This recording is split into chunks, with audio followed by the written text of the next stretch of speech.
बे मुलुगाव सोरखौ फोथायनो, बे मुलुगाव सोरखौ फोथायनो, गासैबो थगायगोन नोंखौ।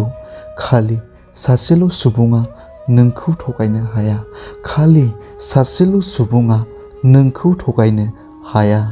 बेनो जाबाय नों गावनो। नोंनि अनगा गासैबो नोंखौ थगायगोन, नोंनि अनगा गासैबो नोंखौ थगायगोन। बिनिखायनो नों गावनि गोसोनि बाथ्राखौल' खोनासं, नों गावनि गोसोनि बाथ्राखौल' खोनासं। बेनि अनगा रावनिखौबो दा खोनासं, बेनि अनगा रावनिखौबो दा खोनासं। आरो सोरखौबा साननानै दुखु जानायनि सोलाय गावखौ साननानै दुखु जानो सोलों।